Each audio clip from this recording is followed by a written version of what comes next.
Hello everyone, welcome to this new video. मैं हूं शिवम राउत और आज हमारे साथ है डॉक्टर आदित्य देवघरे।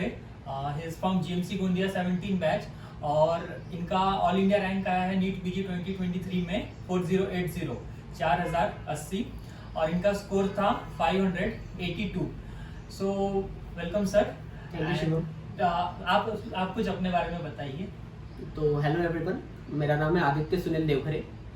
मैं सावनेर नागपुर के पास महाराष्ट्र से रहने वाला हूँ। Currently I am an intern in GMC Gondia from 2017 batch and I got AIR 4080 in the current NEET PG 2023। Okay sir, so कैसा लग रहा है आपको? रिजल्ट आने की सर ने फर्स्ट अटेम्प्ट में उनके इतना अच्छा रैंक लाया है जो कि बहुत सारे बच्चों के लिए एक इंस्पिरेशन होता है। सो सर कैसा लग रहा है आपको? देखो, मिक्स्ड फीलिंग्स है इस टाइम। तो मतलब पहले जब देखा मार्क्स और मतलब जैसे इंटर्नशिप का अटेम्प्ट था तो मार्क्स तो अच्छे लगे कि हाँ 582 मार्क्स, मतलब जितना मैं एक्सपेक्ट कर रहा था उतने आ गए। पर रैंक और इस बार मार्क्स का थोड़ा इशू हो गया, उसके कारण थोड़ा लग रहा है कि रैंक थोड़ा घसर चुका है। अच्छा, पर बाकी में मतलब सब सेटिस्फाइड हो अपने मार्क्स। मतलब पिछले साल इसी मार्क में अच्छा रैंक आ जाता था। एग्जैक्टली मतलब पिछले साल जैसे एक्सपेक्ट कर रहे थे कि 2200 रैंक वगैरह क्या है 580 तक, तो इस बार वही 582 पे मेरा 4080 है। पर ठीक है, अब ज्यादा डिफरेंस है। एग्जैक्टली बहुत डिफरेंस हो चुका है। अच्छा, ओके सर, तो क्या रिएक्शन था आपके फैमिली का, आपके स्पेशली बैचमेट और सीनियर्स का? फैमिली के तो अच्छे रिएक्शन होते हैं, उनका कोई भी बच्चा अच्छा कर दे तो उनको अच्छा ही लगता है। पर एज ए स्टूडेंट अपने को पता रहता है कि अपन कहाँ लैग करते हैं, कहाँ नहीं लैग करते हैं। और फ्रेंड्स और सीनियर्स का भी पॉजिटिव रिस्पॉन्स था कि मतलब सबका यही बोलना था कि ग्रेट स्कोर एंड मतलब रैंक भी अच्छा आया है। रैंक तो अपने हाथ में नहीं, पर जो मेहनत थी वो तुमने अच्छी की है और मतलब तुमको जो मिलना चाहिए वो तुमने अचीव किया है। अच्छा, तो सर आपने मतलब क्या लगता है आपको, आपने सीरियसली कब से पढ़ना शुरू किए थे नीट पीजी के लिए? जैसे आप फर्स्ट ईयर से या सेकेंड ईयर से अच्छे से पढ़े या फिर कैसा क्या था? फर्स्ट ईयर से तो नहीं, मतलब फर्स्ट ईयर में तो ऐसा होता है कि MBBS के बाद एडमिशन मिल जाता है, तो फर्स्ट ईयर तो कब निकल जाता है पता ही नहीं चलता है। और जैसे सेकेंड ईयर में भी पल्स वगैरह रहता है तो सेकेंड ईयर भी चिल में ही जाता है फर्स्ट हाफ। फिर लेट रियलाइज होता है कि नहीं मतलब लोग पढ़ना चालू कर रहे हैं, तो उस हिसाब से मैंने भी थोड़ा थोड़ा पढ़ना तब से चालू किया था। फिर बीच में कोविड आ गया, उसके कारण भी थोड़ा डिसबैलेंस हुआ। पर मेनली इशू मतलब ऐसा था कि फाइनल ईयर से एक लगा कि हाँ ये एग्जाम को टारगेट करना चाहिए, तो तब से थोड़ा पढ़ाई मतलब सीरियसली चालू किया था। अच्छा, तो सर क्या सोर्सेज थे आपके, मतलब कहाँ कोचिंग वगैरह थी आपकी? सोर्सेज तो देखो मतलब एक पर्सन के पास मल्टीपल सोर्सेज रहते हैं, तो मैं कुछ झूठ नहीं बोलूंगा इस पे कि मेरे पास नहीं थे। मल्टीपल सोर्सेज थे, पर जो मेन सोर्स मेरा था, मेरा मानना यह है कि एक पर्सन के पास उसका एक मेन सोर्स होना चाहिए, जो कि मेरे इसमें डांस था। डांस मैंने सेकेंड ईयर से ज्वाइन किया था। सेकेंड ईयर से मैंने डांस नागपुर के लाइव क्लासेस लगाए थे। लाइव क्लासेस लगाने के पीछे ये रीजन था कि मेरा मानना ये है कि जो हम बचपन से पढ़ते आए चॉक एंड बोर्ड मेथड वाला, वो ज्यादा बेनिफिशियल है। लाइव में तुम जाते हो, क्लास अटेंड करते हो, डाउट्स पूछते हो, डाउट्स नहीं पूछे तो भी वो तुमको वहाँ पे बैठा के क्लास कर रहे हैं, तो वो ज्यादा बेनिफिशियल लगता है मुझे। और फिर मतलब 70% मैं डांस से ही था कि 70% इधर से, और फिर बाकी अदर सोर्सेज भी रहते हैं कि जैसे मैरो था कि ग्रैंड टेस्ट हो गया, क्यू बैंक हो गया, वो वहाँ से सॉल्व करना। और फिर कुछ लेक्चर्स हो गए जैसे particular subject like OBGY, paediatrics, ये ज़्यादा अच्छे दिए मतलब मैरो में। तो मल्टीपल सोर्सेज तो रहते ही है। अच्छा, तो सर कोई भी बंदा एक सोर्स से तो नहीं पढ़ता है। एग्जैक्टली मल्टीपल सोर्सेज रहते हैं क्योंकि ह्यूमन टेंडेंसी है, आगे वाला यही सोचता है कि उसमें ये ना छूट जाए, उसमें ये ना छूट जाए। पर उस सबको साइड रखते हुए आपने अपना एक सोर्स रखना चाहिए जिसको आप हमेशा फॉलो करो, वो चाहे टीचर्स हो जाए या उनके नोट्स हो जाए। जैसे डांस में मैं जब था सेकेंड ईयर से, तो हमको टीचर्स पढ़ाने आते थे, जैसे सुमेर सेठी सर है, दीप्ति मैम है, ये सब जब हमको पढ़ाने आते तो एक इंस्पिरेशन लगता था कि हाँ इनके जैसा कुछ करना है, तो वो एक कनेक्टिविटी बन जाती है। ये लाइव क्लास में ज्यादा बनती है, मुझे ऐसा लगता है। Thank you. तो सर मुझे नेक्स्ट क्वेश्चन ये पूछना है कि आपने जब पढ़ाई अपनी शुरू किए थे तो आप क्या एम लेके शुरू किए थे? आपने डायरेक्टली नीट पीजी के लिए पढ़ना शुरू किए या फिर मतलब किस एटीट्यूड से, किस मेंटालिटी से पढ़ना शुरू किए थे? आपको सिलेबस जस्ट कंप्लीट करना है, यूटी एग्जाम पास करना है, या फिर क्या एम था सर आपका? जैसे एम तो स्टार्टिंग से ऐसा कभी नहीं था कि ये एग्जाम क्रैक करनी है, मतलब झूठ नहीं बोलूंगा, ऐसा पैसिवली चल रहा था कि हाँ ये पढ़ाई है, इसको कंप्लीट करना है। जैसे यूटी की भी एग्जाम्स होती है, तो उसमें मेरी एक अप्रोच ये रहती थी कि जैसे कोई भी क्वेश्चन जैसे आते हैं तो मैं उसको साइड बुक से पढ़ने से अच्छा नोट से पढ़ता था। उसका रीजन ये था कि नोट से पढ़ते हैं, उसमें अपने को कंसेप्ट पढ़ाए गए हैं, वही चीज को अपन बार बार पढ़ते हैं। अगर यूटी के लिए भी एग्जैक्टली डांस के नोट्स हो गए या जो सब्जेक्ट के लिए मैरो बोलिए जिसके लिए मैंने प्रेफर किया था, तो उस चीज के नोट्स पढ़ता था। उसके कारण ये होता था कि मेरे यूटी के लिए भी जो प्रिपरेशन था उसमें मेरे वो नोट्स कवर हो जाते थे, वही मल्टीपल नोट्स बार बार रिवाइज हो रहे थे क्योंकि एग्जाम में भी वही नोट्स में से ही क्वेश्चंस आने। तो वो एक मैं लेके चल रहा था कि चलो ये नोट्स को अपन बार बार पढ़ना है। और जैसे बहुत सोर्सेज से सुना था, बहुत टॉपर्स भी ये लोग बताते हैं कि revision is the key, revision is the key, तो वो एक माइंड में था, तो वही मैं फॉलो करते गया।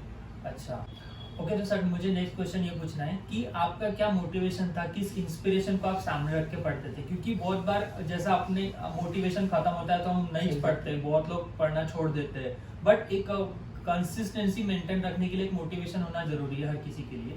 तो आपके इसमें क्या ऐसा इंस्पिरेशन था जिससे आप इतना सब पढ़ पाए?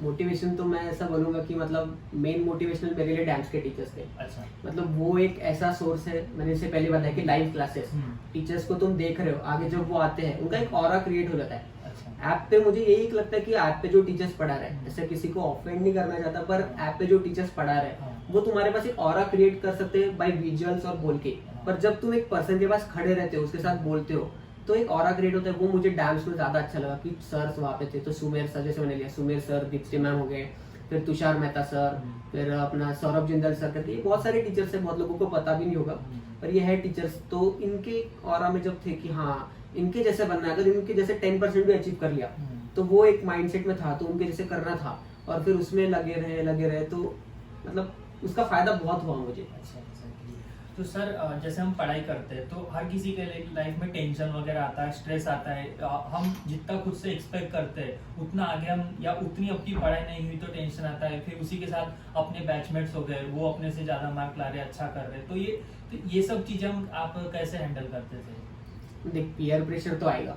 उसको अपन कुछ नहीं कर सकते, ह्यूमन है, पीयर प्रेशर आएगा, पर उसको हैंडल करना तभी सीखेंगे जब इन जैसे लोगों से अपन मोटिवेशन लेंगे। मोटिवेशन एक तरह तुझे कोई दे सकता है, उसके बाद तुझे खुद से ही मोटिवेट रहना है। एक टाइम के बाद अपने को इनर मोटिवेशन लाना ही पड़ता है कि किसी चीज को अगर अपने को करना है तो एक वो आ गया था इनर मोटिवेशन। मतलब एक था कि निगेटिव लोग निगेटिविटी फैलाएंगे, पॉजिटिव लोग पॉजिटिविटी, अपने को निगेटिविटी लेना ही नहीं है, पॉजिटिव की तरफ ही भागना है। अच्छा, तो सर आप मतलब कैसा पढ़ते थे? साथ में पढ़ते थे किसी के या सिंगल अलोन? नहीं, मैं साथ में ही पढ़ता था। मतलब साथ में पढ़ने का ये है कि अगर मान लो आपने एक टॉपिक पढ़ा है, वो आप खुद को रिवाइज करा सकते हो, पर अगर आगे वाले को रिवाइज कराते हैं तो वो ज्यादा बेनिफिशियल है। ये टेक्निक मुझे डांस से ही मतलब पता चली, मतलब कि मतलब वो ऐसा बोलते थे कि तुम अगर एक टॉपिक पढ़ते हो, वो तुम अगर आगे वाले को बिना कुछ प्रॉब्लम के समझ सकते हो, मतलब वो तुम्हें समझ चुका है। अगर तुमको 1% भी प्रॉब्लम आ रहा है, मतलब तुमको वो नहीं समझा है, you have to go back, read the topic again and then explain them again। जैसे ये टेक्निक एक कहावत है कि हम दूसरों को पढ़ा सकते हैं, तो हम उसको सेकंड बार पढ़ रहे हैं। एग्जैक्टली इसी तरह से। ओके, तो सर मैं ये पूछना चाहता हूँ कि जैसे हम डिस्ट्रैक्शन होते हैं अपने लाइफ में, फोन हो गया या बाकी और कोई डिस्ट्रैक्शन हो गए, तो इन सब चीजों का आपके पढ़ाई में क्या इफेक्ट पड़ता था? तो आप इसको कैसे हैंडल या टैकल करते थे? मतलब ऐसा तो डिस्ट्रैक्शन का कुछ इफेक्ट पड़ा नहीं। जैसे फोन का डिस्ट्रैक्शन, मतलब आदत लग जाती है ऐसा किसी को, वेब सीरीज नहीं, ऐसा आदत तो नहीं थी, मतलब कभी लगी वगैरह। और मतलब अच्छा। देखो, एक वो भी रहना चाहिए, आप सिर्फ पढ़ाई करोगे तो वो नहीं होगा। जैसे बचपन में था, बचपन में अपन पढ़ते थे, अपन एक क्रिकेट हो गया, कुछ स्पोर्ट्स खेलते थे, उससे कैसा माइंड फ्रेश हो जाता था। और फिर जब आप आते थे वापस पढ़ने के लिए, तो एक मेमोरी पूरी ब्लैंक हो जाती थी, आप उसमें फिर से वापस न्यू मेमोरी फील कर रहे हो, तो वो एक माइंड फ्रेश रहता था। तो वैसा तो चाहिए, ऐसा नहीं कि एकदम आप उससे अलग ही हो जाओ। डिस्ट्रैक्शन नहीं बनना चाहिए, एक लिमिट तक के वो ठीक है, पर अगर वो डिस्ट्रैक्शन बन रहा है तो फिर मतलब वार्निंग साइंस आ जाती है कि नहीं, मुझे इससे दूर रहना है। जैसे इंस्टाग्राम हो गया, ये इसको आप पॉजिटिव वे में भी रख सकते हो कि टीचर्स को फॉलो करो, वो न्यू पोस्ट डालते हैं, उनसे मोटिवेशन लो। रेगुलर जो आप अभी पूछ रहे थे कि मोटिवेटेड कैसे रहे, टीचर्स पोस्ट डालते हैं, उनको देखो। उसके बाद एमसीक्यूज आते हैं इंस्टा पेजेस पे, उसको सॉल्व करो। मीम्स देखो, मीम्स से आपको खुशी मिलेगी। और क्या, तो सर का कहना है कि कोई भी चीज एक लिमिट में हो तो अच्छा है, उसको एकदम डिस्ट्रैक्शन नहीं बनने देना, उसकी लत नहीं लगने देना है। ओके, तो सर मैं जैसे आप पढ़ाई कर रहे हैं, तो पढ़ाई के साथ साथ आपको मेडिकल कॉलेज है अपना, तो बहुत सारी चीजें अदर एक्टिविटीज भी होती है, स्पोर्ट्स होते हैं और या बाकी जैसे कुछ फेस्ट हो गए, कॉलेज फेस्ट, तो इन सब चीजों को आप कैसे बैलेंस में रखते थे? या फिर आपकी हॉबीज हो गई, तो ये बैलेंस आप कैसे मैनेज कर लेते थे? देखो, बैलेंस तो चाहिए लाइफ में। मैं ऐसा नहीं बोलूंगा कि मैंने अपने हॉबीज को बहुत फॉलो किया, पर मैं एट अ टाइम जैसे जो चीज मुझे पसंद थी मैं वो करता ही था, है ना। जैसे अब कॉलेज में इवेंट हो गया, ईएमसी गोंदिया हो गया, वहाँ पे गणपति फेस्टिवल होता है या एनुअल्स होते हैं, तो हम लोग वहाँ पे भी क्रिकेट हो गया, बैडमिंटन हो गया, ये सब स्पोर्ट्स में, म्यूजिक फेस्टिवल में इन्वॉल्व रहते ही थे। पर एट दैट टाइम आपको प्रायोरिटी देना जरूरी है। ऐसा नहीं बोल रहा हूँ कि एग्जाम का टाइम है और आप चीज को प्रायोरिटी दो। अगर आप कर सकते हो, मान लो जैसे एग्जाम को बाकी है 2-3 महीने और आप अभी तो दे सकते हो, थोड़ा चिल आउट कर सकते हो। पर मान लो एग्जाम को अभी 1 ही महीना बचा है और आपको फिर प्रायोरिटाइज करना पड़ेगा कि क्या जरूरी और क्या नहीं। वो प्रायोरिटी देना भी इम्पोर्टेंट है। प्रायोरिटाइज करना चाहिए। एग्जाम आई तो पूरा ध्यान एग्जाम में ही होना चाहिए। एग्जाम के समय में भी हम फिर अगर मस्ती करना है तो फिर पूरा टाइम मस्ती करो, तो जो भी चीज करो पूरा मन लगा के करो। सर आप सिंगिंग भी करते हो, हाँ। देखा है आप यूट्यूब पे कुछ गाने वगैरह डालते थे, तो ये आपकी हॉबी जो है तो इसको भी आप मैनेज कर लेते थे मतलब पढ़ाई के साथ? हाँ, मतलब मैंने चालू भी किया था, पर जैसे मैं इंटर्नशिप में घुसा तो हाँ। फिर थोड़ा टाइम भी रहता था और फिर देखा कि नहीं अभी थोड़ा पढ़ने का जरूरी है, तो फिर पढ़ाई की तरफ तो वो ऐसा नहीं कि वो छूट गया। पर मुझे है सिंगिंग और मतलब म्यूजिक का है, मैं ऐसे गाने भी सुनता रहता हूँ क्योंकि उससे माइंड भी फ्रेश होता है। एग्जैक्टली हर किसी का अलग अलग चीज से माइंड फ्रेश होता है। जैसे कोई स्पोर्ट्स खेलता है तो उससे माइंड फ्रेश होता है, मुझे गाने सुन के और सिंगिंग से मतलब होता है मेरा माइंड फ्रेश। और उससे फिर ऐसा होता है कि जब मैं पढ़ने बैठता हूँ तो एक क्लियर माइंड के साथ बैठता हूँ कि हाँ अभी पढ़ना है, फिर गाने सुनने हैं, तो कुछ चाहिए, बैलेंस चाहिए लाइफ में। मतलब पढ़ाई का एकदम सैचुरेशन नहीं होना सैचुरेशन नहीं चाहिए। होना चाहिए। ओके, तो सर आपने इंटर्नशिप में होते हुए नीट एग्जाम दिए थे, नीट पीजी। हाँ। तो सर इंटर्नशिप बहुत ही हेक्टिक होती है, किसी भी कॉलेज की हो, बहुत हेक्टिक होती है, सारे ड्यूटीज होती है वगैरह। तो ये सर ड्यूटी के समय में आपने टाइम कैसे मतलब कैसे निकाल लेते थे, किस तरह से आपने टाइम निकाल के पढ़े, ये आपसे पूछना चाहता हूँ। तो जैसे इंटर्नशिप स्टार्ट हुई तो स्टार्टिंग में मेरी रूरल पोस्टिंग्स थी, मतलब हमको वहाँ जाना पड़ता था और मतलब वहाँ पे ज्यादा काम नहीं रहता था। तो फर्स्ट मंथ तक मेरी ये पोस्टिंग थी, तो वहाँ पे ऐसा था कि मुझे फिक्स था कि यहाँ पे मुझे अगर टाइम है तो मुझे यहाँ पे पढ़ना है। पर तब उस टाइम पे ऐसा माइंडसेट नहीं था कि हाँ ये एग्जाम को लेके पढ़ना है। उस टाइम ऐसा था कि हाँ चलो पैसिवली पढ़ना है, हर एक टाइम को यूटिलाइज करना है, जितना यूटिलाइजेशन कर सकता हूँ उतने को यूटिलाइज करूंगा। जैसे हमारा फाइनल एग्जाम जब हुआ तो इंटर्नशिप को एक टाइम बचा हुआ था, तो उस टाइम में मैंने ये देखा कि हाँ अब मेरे पास टाइम है, तो मैंने उस टाइम में अपने वो सब्जेक्ट्स कवर किए जो सब्जेक्ट मैंने कभी मतलब पढ़ा था और अभी मुझे उसका 1 भी % नहीं आता है। वीक तो पहले मैंने हाँ एग्जैक्टली वीक सब्जेक्ट कह सकते हैं, मैंने उसको कवर किया। लाइक फर्स्ट ईयर मुझे उस टाइम पे कुछ भी याद नहीं था, तो मैंने वो 1 महीने के अंदर अपने फर्स्ट ईयर के एनएट फिजियो और बायोकेम कवर किया। उसके बाद जब इंटर्नशिप चालू हुई तो मैंने धीरे धीरे उनको रिवाइज किया, प्लस सेकंड ईयर के भी रिवीजन सब्जेक्ट मतलब चालू कर दिया रिवाइज करना, क्योंकि सेकंड ईयर से मैंने डैम्स लगाया था तो उसके नोट्स मेरे पास बने थे, कुछ सोर्स के दूसरे नोट्स मैंने प्रेफर किए, तो वो मैंने पढ़ना चालू किया। फिर जैसे अदर पोस्टिंग्स ली, जैसे hectic posting like medicine, surgery, OBGY, तो उस वक्त ऐसा सीन था, उस वक्त आपको 2 टाइप के स्टूडेंट्स मिलेंगे। एक जो बोलेंगे कि नहीं पोस्टिंग हेक्टिक जा रही है तो मैं नहीं करूँगा। उस ऑन द अदर हैंड मैंने ये सोचा कि चलो पोस्टिंग अगर हेक्टिक भी जा रही है तो मैं दिन का 1 घंटा भी अगर निकाल पाता हूँ तो मैं 1 घंटा भी पढ़ूंगा, पर पढ़ूंगा जरूर। वो इसलिए जरूरी है क्योंकि जैसे लाइफ में कोई भी चीज कंटिन्यूटी में अगर है तो वो अच्छी लगती है। कंसिस्टेंसी एग्जैक्टली, कंसिस्टेंसी चाहिए और थोड़ा डिसिप्लिन भी चाहिए उस चीज में। जैसे मैं एलआर की पोस्टिंग से आता था, एलआर की posting of JMC Gondia is one of the hectic posting, labour rules posting where you go and get deliveries. इन जेएमसी गोंदिया इंटर्न्स को भी डिलीवरीज लेने के लिए मिलता है, तो वो एक साइड पे अगर आप देखोगे तो वो एक फॉर्चुनेट थिंग भी है कि हाँ हम सीख रहे हैं, पर एक टाइम वो भी है कि अब एग्जाम को 3 महीने बचे और हम यहाँ पे क्या डिलीवरीज ले रहे हैं, तो वो भी सीन रहता है। पर एक वो था कि नहीं रेगुलर जाके अगर मैं 1 घंटा भी पढ़ूंगा तो पढ़ूंगा, और वही मतलब डिसिप्लिन एक रहा और कंसिस्टेंसी थी कि थोड़ा थोड़ा पढ़ूंगा, क्योंकि थोड़े थोड़े से ही बड़ी चीज अचीव होती है, तो वो एक माइंडसेट था।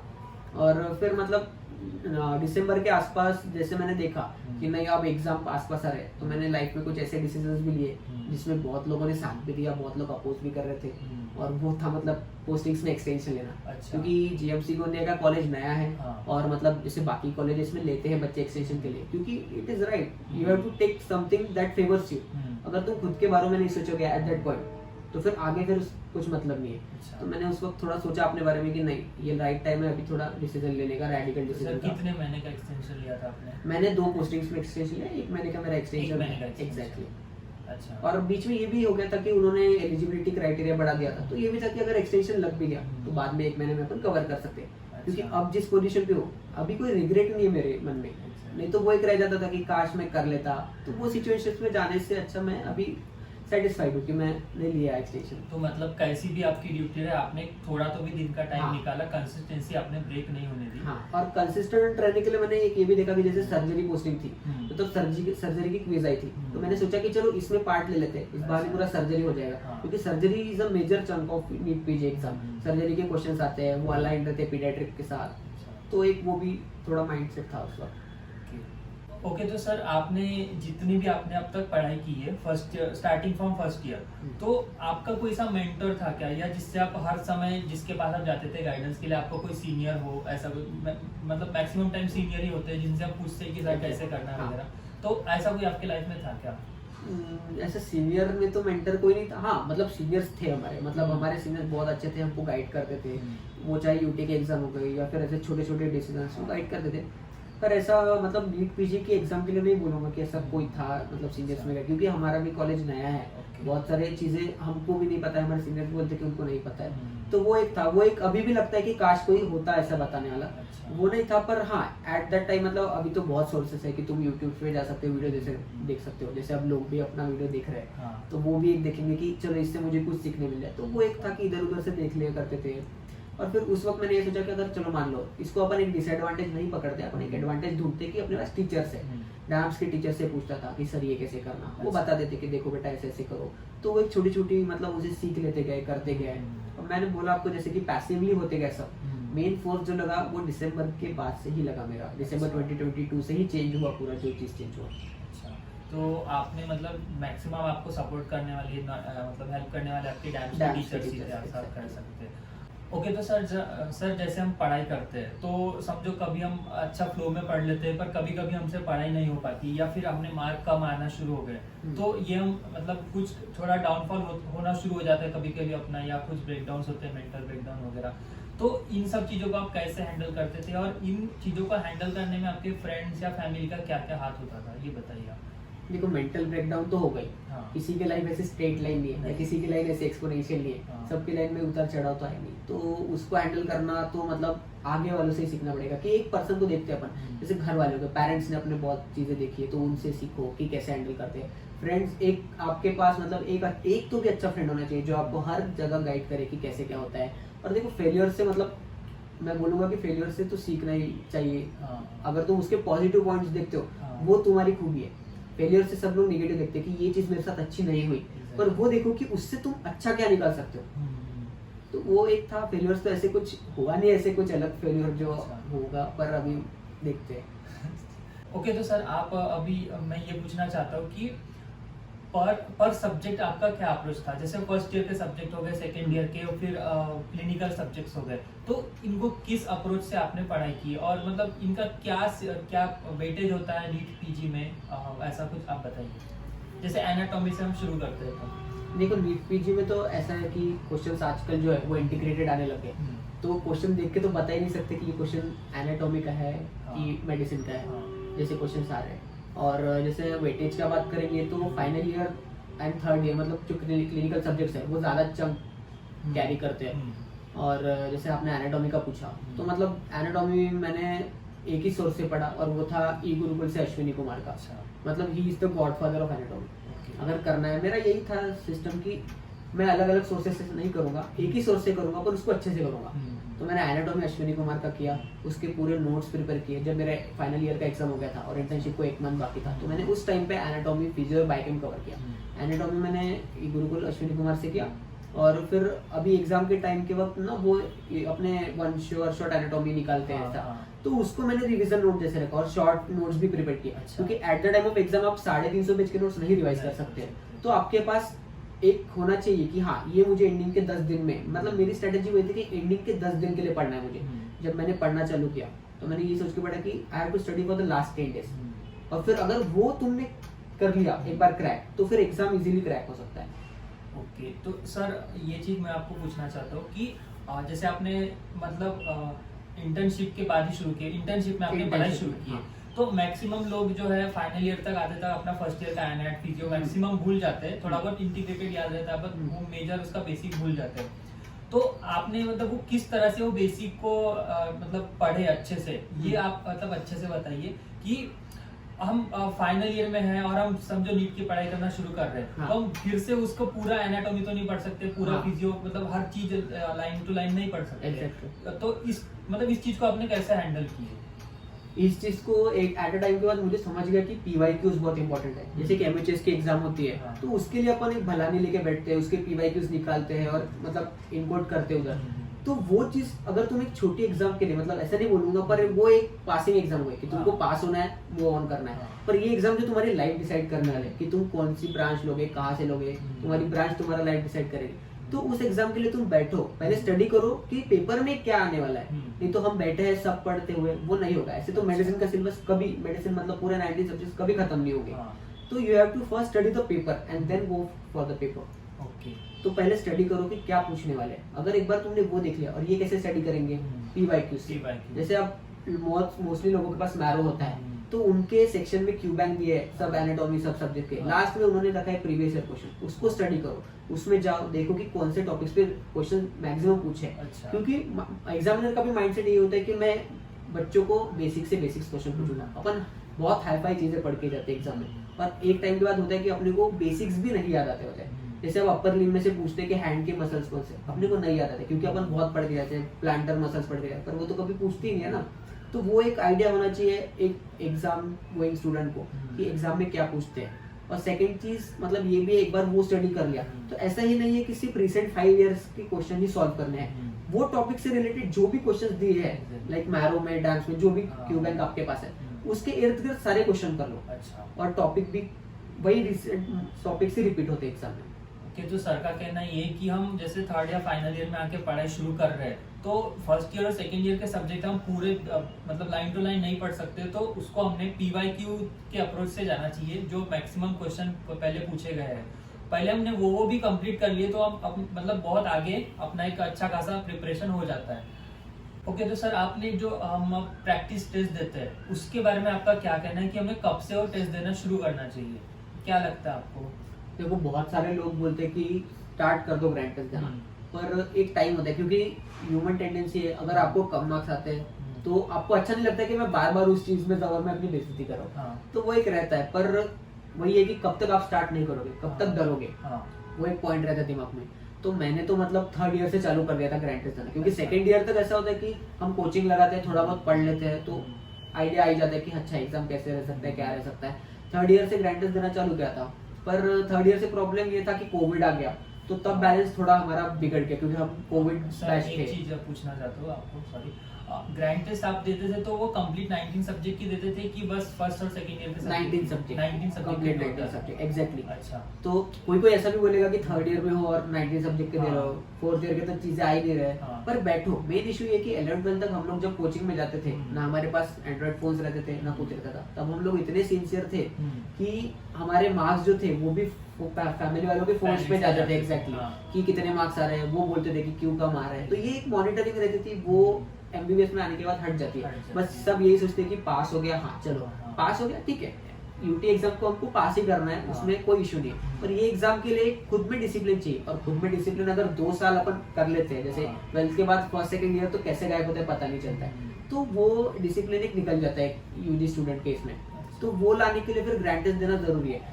स्टार्टिंग में मैंने ग्रैंड टेस्ट इसी इंटेंशन से दी थी कि मैं 3.5 घंटा बैठूंगा, क्वेश्चंस को देखूंगा कि क्वेश्चंस कैसे आ रहे हैं, भले उसका आंसर नहीं आया चलेगा, पर स्किप करूंगा, पर ग्रैंड टेस्ट दूंगा। उस वक्त इतने फ्रीक्वेंट इंटरवल्स पे नहीं देता था, हर 2 महीना या 2.5 महीने के बाद मैं एक टेस्ट देता था। तो तब स्कोर भी नहीं आता, तो पता था कि स्कोर नहीं ही आएगा। तो उसमें कोई लोगों का ये भी राय रहेगी कि जब तुमने पढ़ाई नहीं है तो टेस्ट क्यों दे रहे हो। मैं उस वक्त यही इंटेंशन था कि मैंने ये चीजें जितनी पढ़ी है उसके क्वेश्चंस मैं बराबर कर लूं, और अगर मैं टॉपिक्स भी देख लेता हूँ तो मुझे एक आइडिया आता है कि किस पे क्वेश्चन आ रहा है, और मेन था कि मैं उस वक्त बैठ पा रहा हूँ। एक डिसिप्लिन वहीं से बनना मेरा चालू हुआ। तो सर जैसे आपने डैम्स में लगाया, मैंने ऐसा सुना है कि डैम्स में जैसे आप थर्ड ईयर में है तो थर्ड ईयर का तो पढ़ाएंगे फाइनल ईयर का, तो ये चीज आपको हेल्प की होगी। हाँ, वो चीज इसलिए हेल्प भी की कि देखो लाइव क्लास थे।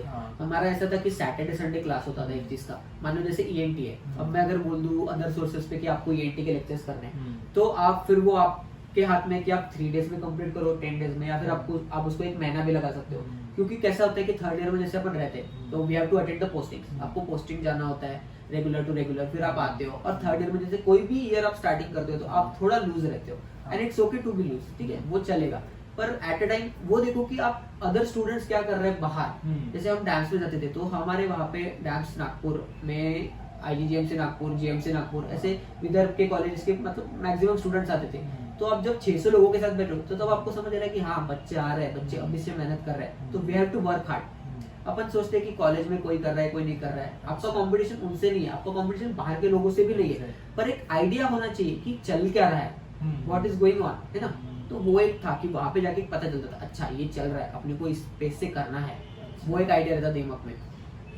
अच्छा, तो सर आपका एक ऐसा कहना है कि वो होता है ना, मतलब कुएं से बाहर निकले, आपने दुनिया में देखे कि बच्चे किस किस लेवल पे चल रहा है और उस तरह से आपने कोप अप करने की कोशिश आपने पहले से शुरू किए थे। और जैसे वहाँ पे सैटरडे संडे को एक बार क्लास हो गया, तो हमारा प्लान यही रहता था कि उसको आना है, अगर 100 पेजेस के 120 पेजेस के अगर ENT के नोट्स है उसको रिवाइज करना है 3 दिन में, चौथे दिन उसके थोड़े बहुत क्वेश्चन 50 क्वेश्चन भी सॉल्व करके, तो एक उस थर्ड ईयर में ऐसा रहता है कि 50 क्वेश्चन भी आपके लिए बहुत हो जाता है। अच्छा, एट दिस पॉइंट अगर मैं सोचूं कि 50 क्वेश्चन तो लगेगा कि अरे बहुत ही कम हो गया, पर एक वो रहता है जैसे अपन ग्रो करते हैं अपना एबिलिटी भी ग्रो करता है, उस वक्त फर्स्ट अगर देखते हैं अपन कि आगे वाला तो पढ़ने का, अपन 50 क्वेश्चन भी कर रहे हैं, खुद को एक सूडो सेटिस्फेक्शन मिलता है। तो वो भी थोड़ा जरूरी है लाइफ में कि सूडो सेटिस्फेक्शन भी चाहिए चीजों का। और 3 दिन में वो करते थे, फिर नेक्स्ट वीक दूसरी क्लास रहती थी, तो एक वो रहता था कि हम लोग लाइन पे थे कि हमको कोई बुला रहा है, बैठ रहे हैं 12 घंटे, लोगों को लगता है कि 12 घंटे नहीं बैठना होता है, पर वो भी टीचर्स है, वो भी एक फेज MBBS वो कर चुके, तो उनको भी पता है कि 2 घंटे से ज्यादा रिटेंशन कैपेसिटी नहीं है, 2 घंटा भी कोई बैठता है तो उसके बाद वो 15-20 मिनट का ब्रेक देते थे, फिर से माइंड फ्रेश करके चाय वाय पी के हम लोग आते थे, कंटिन्यू करते थे। तो और हम लोगों का मतलब एक ग्रुप भी था, हम लोग ग्रुप्स में रहते थे, तो वो अच्छा था कि हाँ मतलब मोटिवेशन मिलता था कि ये भी जा रहा है तो चलो मैं भी चला जाता हूँ, वो एक बहुत मतलब हेल्पफुल किया। तो सर जैसे एक दिन की क्लास है सैटरडे की, तो पूरे सैटरडे एक ही सब्जेक्ट पढ़ाएंगे कि अलग अलग होता था? नहीं, जैसे सैटरडे संडे को एक सब्जेक्ट पढ़ाते थे, तो ऐसे डिपेंड करता था कि वो कौन सा, जैसे बड़ा सब्जेक्ट है तो बड़े सब्जेक्ट में लाइक मेडिसिन, तो मेडिसिन में वो यूनिट्स रखते थे, जैसे रेस्पिरेटरी मेडिसिन, तो उसमें वो सैटरडे संडे या फ्राइडे सैटरडे संडे क्लास रखते थे। अच्छा, उसको हम कंप्लीट करते थे, आते थे, रिवाइज करते थे, तो वो एक बेनिफिशियल लगा कि हाँ वीक ऑन वीक हमारे कुछ ना कुछ और हो रही है एक्टिविटी। अगर मैं मेडिसिन आपको कंप्लीट करने बोलूँ तो फिर आप 4 से 5 महीने भी उसको लगा सकते हो।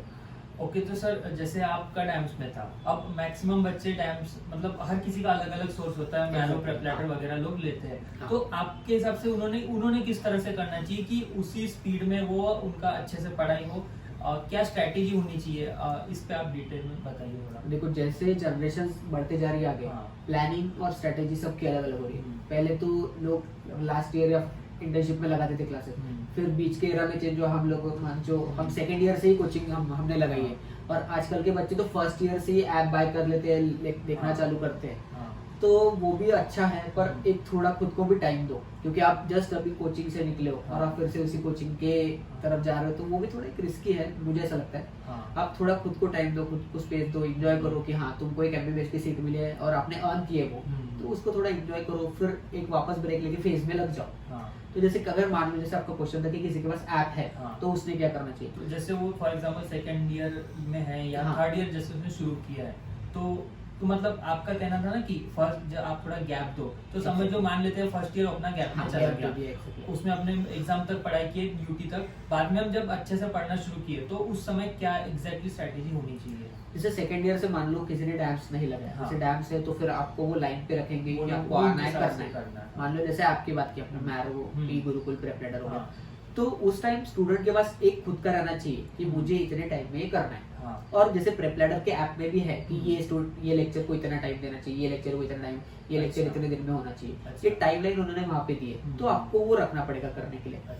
और जैसे सेकंड ईयर में अगर आप हो तो तब से आपका देखो UT के एग्जाम्स रहती है, तो जैसे मैंने आपको पहले बताया कि UT के एग्जाम्स के लिए आपको आपके मेन नोट्स ही पढ़ने हैं, जो क्वेश्चन आपके मेन नोट से नहीं निकल रहे हैं आपको उसी के लिए आपकी अदर बुक पढ़नी है, लाइक KDT हो गया, पैथो के लिए रॉबिन्स हो गया, या हर्षमोहन भी पढ़ते हैं बच्चे, तो वो आपको उसके लिए रखना चाहिए, क्योंकि आप नोट्स पढ़ रहे हो, वो नोट्स आप बार बार पढ़ोगे तो वो आपको इंटर्नशिप के वक्त रिवाइज करने के लिए इजी होगा। एग्जैक्टली, तो वो एक इनर मोटिवेशन आपको खुद को रखना पड़ेगा कि ये लेक्चर्स मुझे इतने दिन में करना चाहिए, और ये चीज इंपॉर्टेंट है कि ये अकेले बंदे से नहीं होगा, तो उसके लिए आपका एक ग्रुप चाहिए, 2 लोगों का 3 लोगों का। ग्रुप बड़ा रख के इज नॉट गुड, मतलब बड़ा रखोगे तो भी चलेगा, कोई इशू नहीं, पर अगर 2-3 लोग अगर आपके पास है तो वो आप कोप अप कर पाओगे कि हाँ तेरे हो गए तो मुझे भी करना है, वो एक अगर रही चीज कि चल अपने को करना है तो उसी चीज से होगा, तो वो जरूरी है थोड़ा।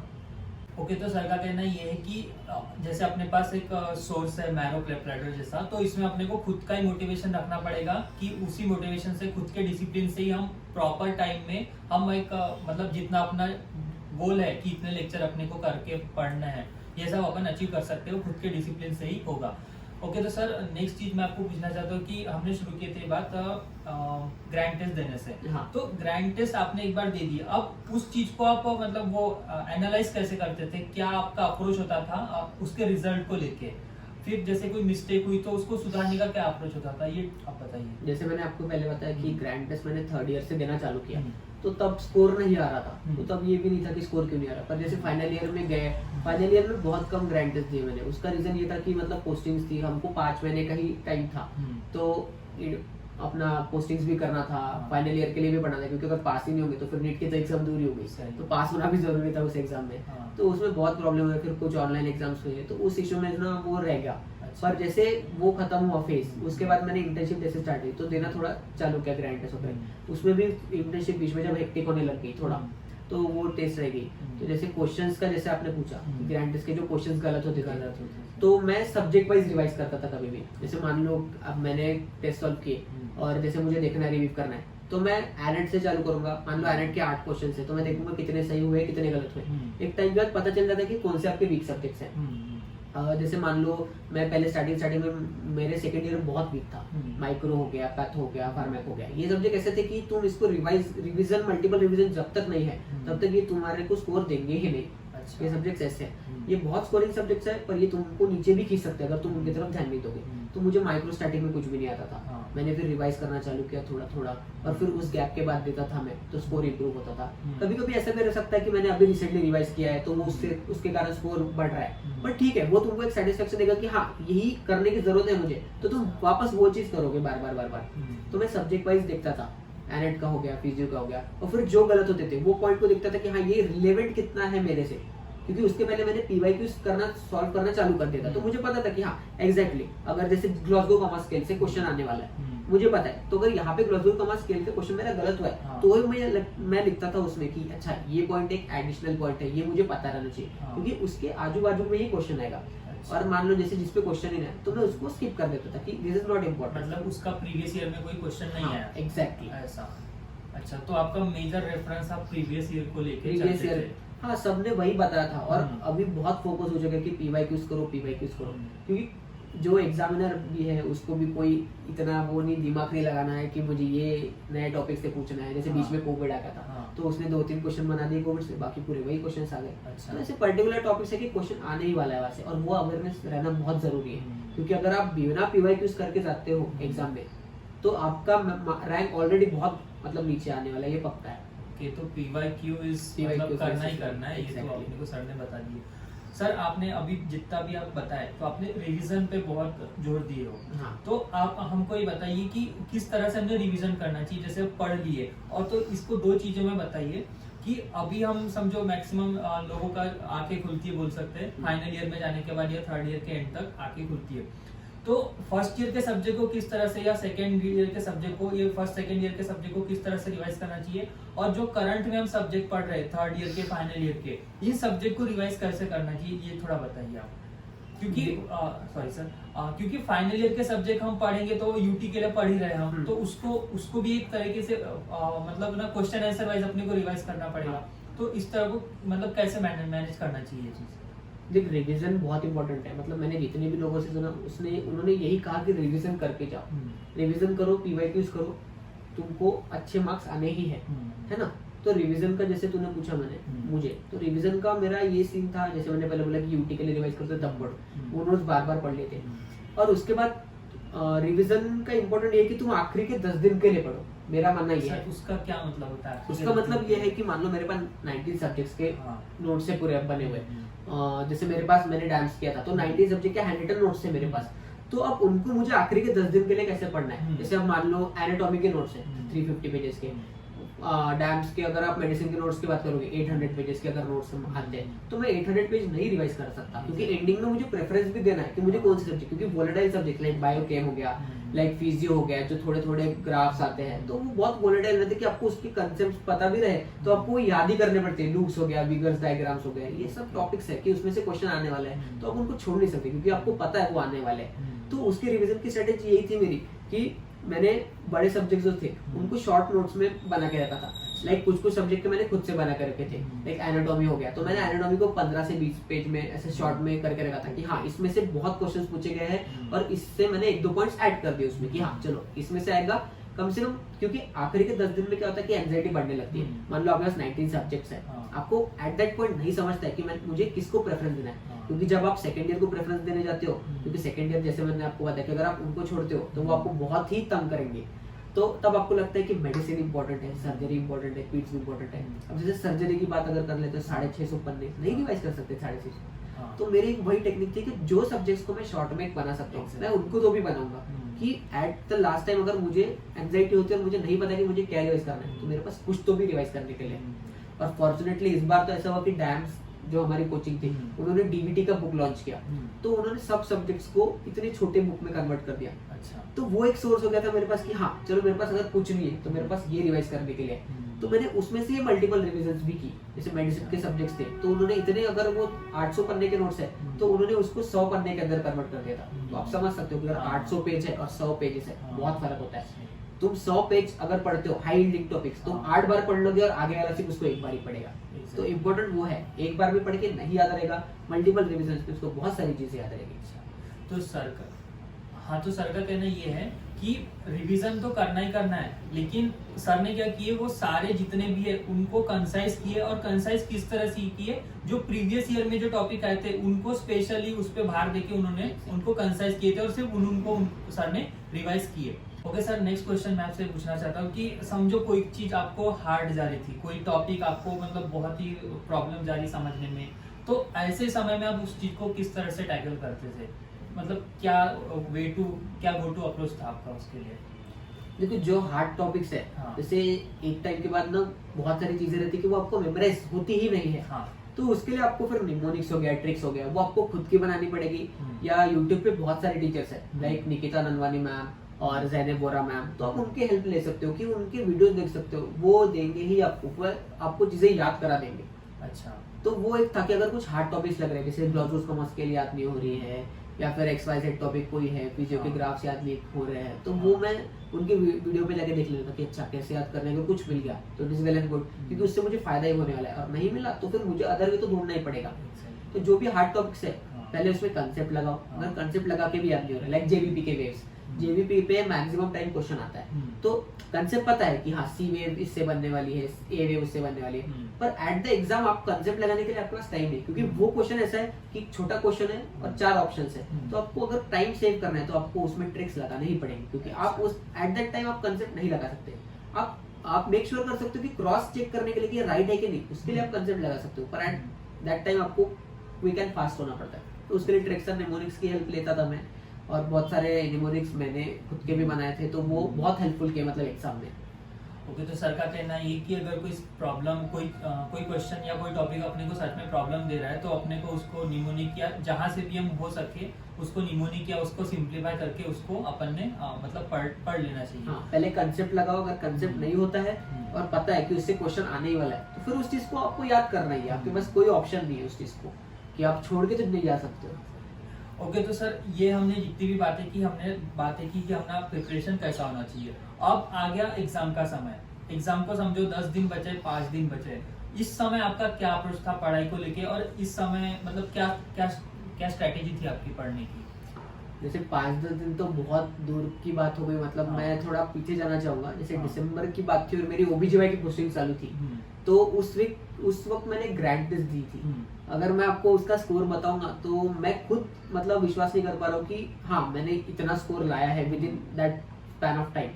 मतलब 25/12/2022 को मैंने ग्रैंड टेस्ट दी थी मैरो की। मैं मैरो के लिए मोस्टली ग्रैंड टेस्ट के लिए मैरो ही प्रेफर करता था, मैरो से ही दिए मैंने, क्योंकि मैरो का ये फायदा था कि मैरो का जो इंटरफेस है वो सबसे बेस्ट है। आप उससे एग्जाम सिमुलेशन वाले टेस्ट दे सकते हो, और उसके नीचे के जो एक्सप्लेनेशंस और इमेजेस है वो एग्जैक्टली आपको माइंड में फिट हो जाती है, ज्यादा अच्छा रहता है एक्सप्लेनेशन। आप उसको नोट डाउन कर सकते हो, स्क्रीनशॉट्स निकाल के अपने नोट्स में ऐड कर सकते हो कि कैसे क्या करना है, तो वो एक बहुत हेल्पफुल था। तो मैंने 25 जैसे बता रहा था आपको, 25 दिसंबर को मैंने जो टेस्ट दी थी उसमें मेरा स्कोर 299 आया था। अच्छा, तो वो बहुत ही डिसहार्टेंड था मेरे लिए कि मतलब एग्जाम को 3 महीने बचे हैं और ये अगर 299 स्कोर आता है, और जैसे मैं ओपन कैटेगरी से बिलोंग करता हूँ तो बहुत मन में चल रहा था कि कर भी पाऊंगा या नहीं कर पाऊंगा।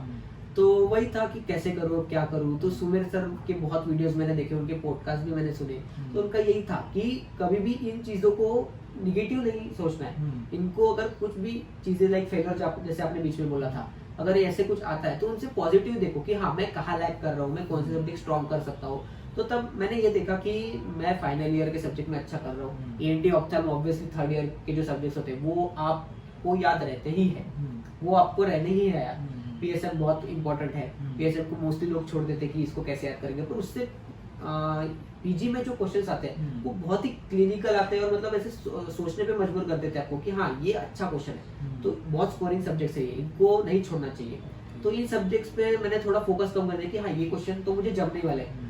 मैंने देखा कि फर्स्ट सेकंड ईयर में कितना भी रिवाइज किया वो मुझे नहीं हो रहा है, तो मैंने तब फिर से फर्स्ट सेकंड ईयर पकड़े और मैंने उनको रिवाइज करना चालू किया। और तभी मैंने एक्सटेंशन लेने का डिसीजन लिया था। तो उस वक्त मैं बहुत था कि लूँ नहीं लूँ, आगे क्या सीन होगा।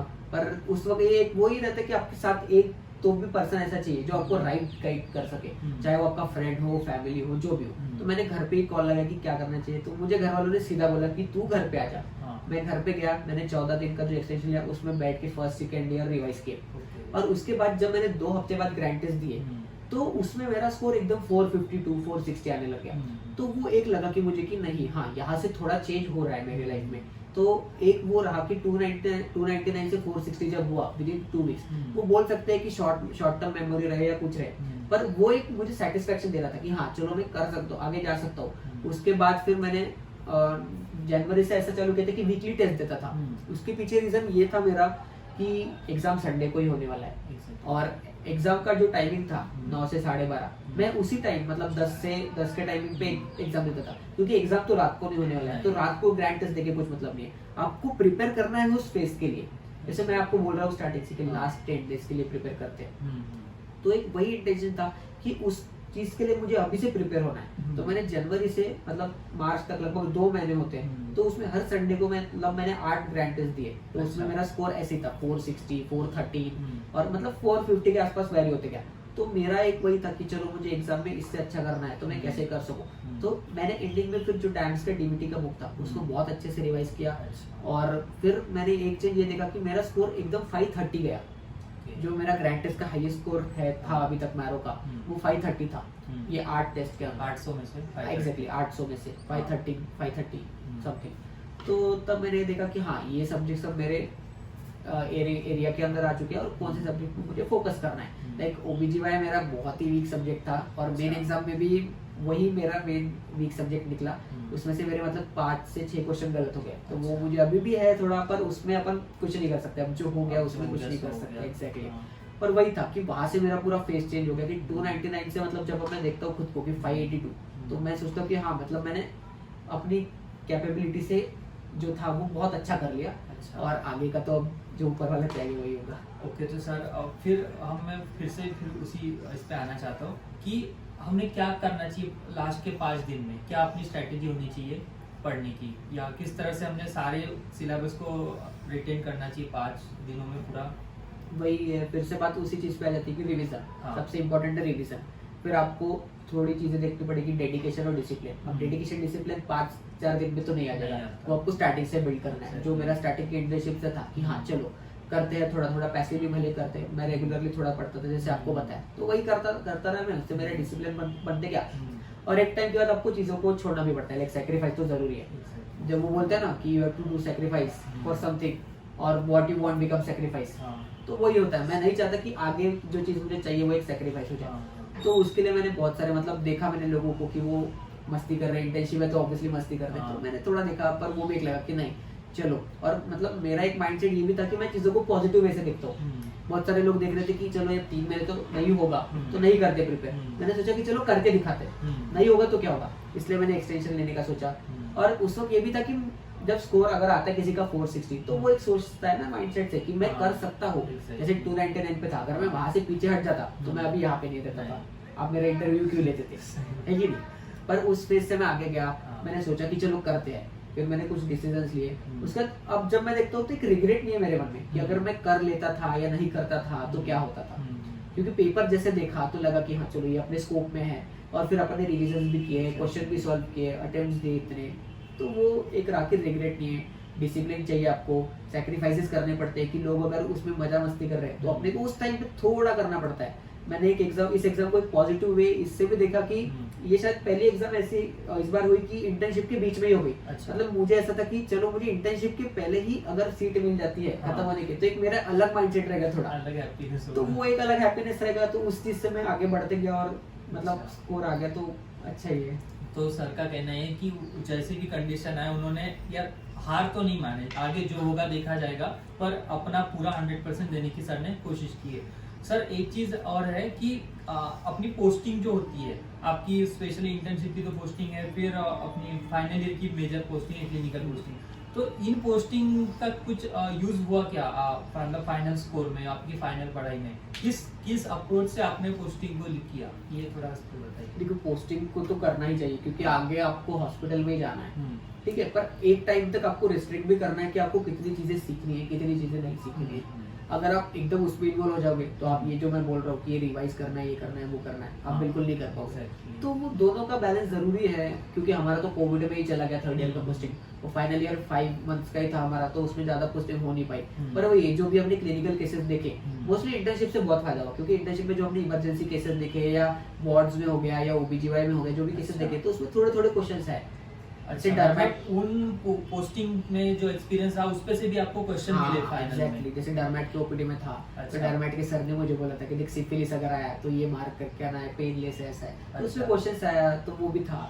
और फिर कुछ जैसे डैम्स के टीचर्स के भी मैं एग्जांपल देना चाहूंगा कि जैसे एक क्वेश्चन आया था साइकेट्री में पैनिक डिसऑर्डर पे, तो वो ऐसे सर का आवाज आ रहा था कान में कि नहीं इसका यही आंसर है, इसका यही करना है, क्योंकि वो उन्होंने बोला था, लाइव क्लासेस का यही फायदा था कि वो ऐसे उनकी मतलब लगता था कि सर आंसर बता रहे। तो ये सब चीजें पोस्टिंग्स हो गया, ये किसी का सुना हुआ हो गया, या अगर मैं भी आपको कोई चीज बता दूं तो वो आपको ज्यादा रिटेन रहेगी। तो वो एक है कि उसका बहुत फायदा हुआ, पोस्टिंग्स का भी फायदा हुआ। ओके, तो सर मुझे लगता है मैंने जितने क्वेश्चन सोच के आया था वो सारे मैंने पूछ लिए। तो अभी आप आगे क्या प्लान है आपका? INI CET भी देना है कि उसके लिए आप प्रिपेयर कर रहे हैं कि कैसा? INI CET के लिए तो प्रिपेयर कर तो रहे हैं। अच्छा, देखते हैं, अभी एग्जाम उसी अप्रोच से प्रिपेयर कर रहे हैं जैसे नीट के लिए प्रिपेयर किया था। अच्छा, उसके भी PYQs पे फोकस करना चालू है अभी, और उसमें तो ऐसे कि रिपीटेड टॉपिक्स मोस्टली आते ही है, तो उस पर फोकस करना चालू है। अच्छा, ओके। तो सर आप फाइनल नोट क्या देना चाहेंगे अपने व्यूवर्स को जो स्पेशली नीट PG के लिए पढ़ाई कर रहे हैं? देखो जो भी नीट एस्पिरेंट्स ये वीडियो देख रहे हैं उनको मैं यही कहना चाहूँगा कि सेल्फ बिलीव रखो, बाकी कुछ ज़रूरी नहीं है। लोग कुछ भी कहेंगे, आपको सेल्फ बिलीव रखना है कि मैं ये कर सकता हूँ और मैं ये करके दिखाऊंगा। लोग क्या बोलेंगे उसका सोचने की ज़रूरत ही नहीं है। आप खुद पढ़ाई करो, खुद के मार्क्स एसेस करो, आगे क्या करना है, किस सब्जेक्ट्स में वीक हो उसको लेके पढ़ाई करो, और बस आप चलते रहो, मतलब रुकना नहीं है कभी। और मेरा तो मेन पॉलिसी ये थी कि don't think about the outcome.